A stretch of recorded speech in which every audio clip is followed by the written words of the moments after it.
নমস্কার, নেচার ফার্মিংয়ে আপনাকে স্বাগতম। প্রিয় দর্শক, আমি আমাদের চ্যানেলের মাধ্যমে উন্নত পশুপালন, পশুর নানা সমস্যা ও তার সমাধান নিয়ে ভিডিও নিয়ে আসি।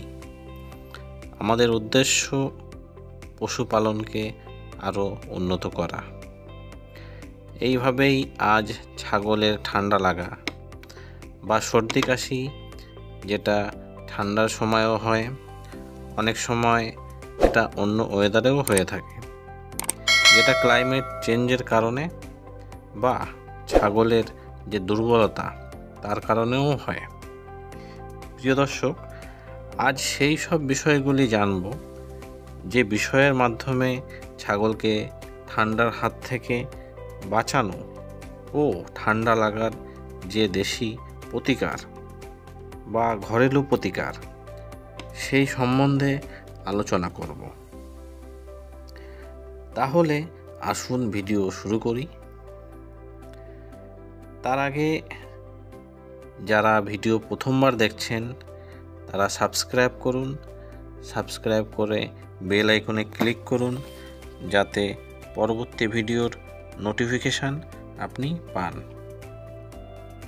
প্রিয় দর্শক, আমাদের ছাগলের ঠান্ডা লাগে তখন ছাগলের নাক থেকে জল পড়া শুরু হয়ে যায়। অনেক সময় ছাগলের জ্বরও দেখা যায়, হালকা হালকা কাশতে থাকে এবং চোখ থেকে জলও পড়ে। অনেক সময় চোখটা লালও হয়ে যায়। এই সব লক্ষণ যখন দেখা দেয় তখন দেরি না করে চিকিৎসা তখনই করা উচিত। যখন এই সব লক্ষণ দেখা দেবে, মনে করবেন আপনার ছাগলের ঠান্ডা লেগে গেছে। প্রিয় দর্শক, যখনই ছাগলের ঠান্ডা লেগে যাবে তখন ধান গম জাতীয় খাবার তাকে দেবেন না, বন্ধ করে দেবেন। কেননা এই ধান গম জাতীয় যে খাবার হয়, খোসাও হতে পারে, গমও হতে পারে, যাই হোক না কেন, এই জাতীয় খাওয়া দেওয়ার ফলে এর পেটের গড়বড়ি শুরু হয়ে যেতে পারে। তাই এই খাওয়াগুলো দেওয়া বন্ধ করে দেবেন।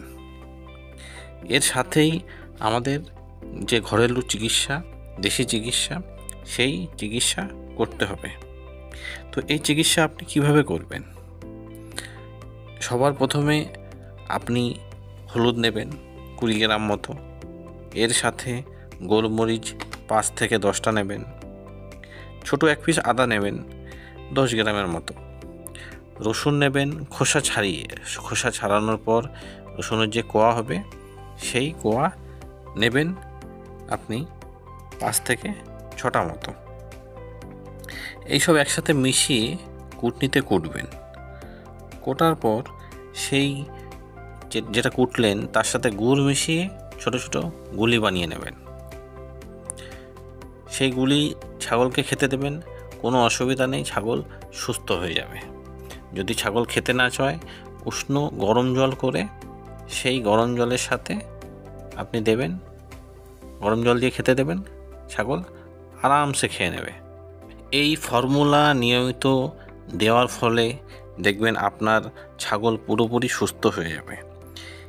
এছাড়া এর সাথেই আপনাকে একটু চিনি, একটু জোয়ান এবং 3-4 চুটকি, আঙুলের যে চুটকি হয় ওই চুটকিতে 3-4 চুটকি তামাকের পাতা নিয়ে আগুনের মধ্যে দেবেন। দেখবেন তখন ধোঁয়া বার হবে আগুনের মধ্যে দিয়ে।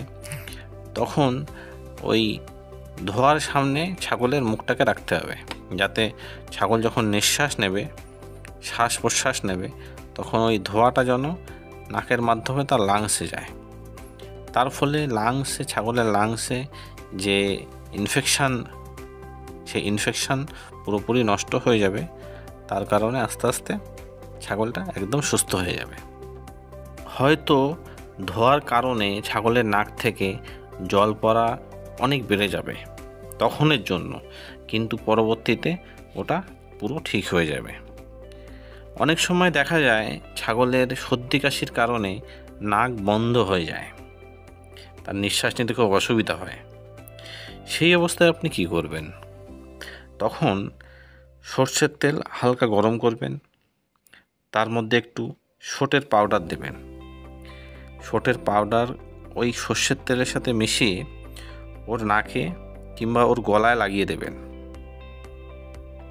তার ফলে ওর যে নাক বন্ধ হয়ে যাওয়ার যে অসুবিধাটা, ওটা আস্তে আস্তে ঠিক হয়ে যাবে। প্রিয় দর্শক, ঠান্ডার সময় ছাগলকে অনেক সাবধানে রাখতে হবে।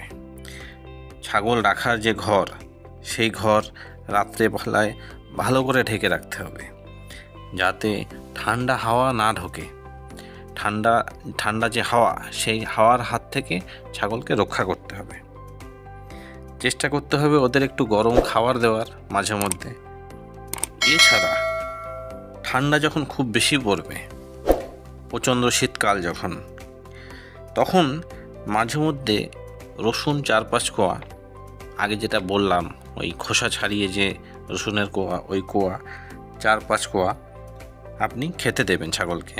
তার ফলে কি হবে, ছাগলের শরীর গরম থাকবে, এই জন্য ঠান্ডা লাগার সম্ভাবনা অনেকটাই কমে যাবে। এমনভাবে নিয়মিত ফর্মুলা দিয়ে ওষুধ বানিয়ে খাওয়ানোর অনেক ফায়দা পাবেন। প্রিয় দর্শক, অনেক সময় এই সর্দি কাশি অনেক গম্ভীর রোগের মাধ্যমেও দেখা যায়, যেমন এফএমডি পিপিআর। যদি দেখেন এই ঠান্ডা লাগা রোগ পুরো ফার্মে ছড়িয়ে যাচ্ছে, যেমন 1 থেকে 2 থেকে 3টে এমন সংক্রমণ হচ্ছে, তখন দেরি না করে আপনার আশেপাশের যে অভিজ্ঞ ডাক্তার আছে, যে পশু চিকিৎসক আছে, তাকে দেখান। কেননা সময় মতো সঠিক চিকিৎসার মাধ্যমেই আপনি আপনার পশুকে ঠিক করতে পারবেন। প্রিয় দর্শক, কেমন লাগলো আজকের ভিডিও কমেন্ট করে অবশ্যই জানাবেন। একটা লাইক করতে ভুলবেন না, শেয়ার করবেন। দেখা হবে পরবর্তী ভিডিওতে। ততক্ষণ ভালো থাকবেন, সুস্থ থাকবেন। ধন্যবাদ।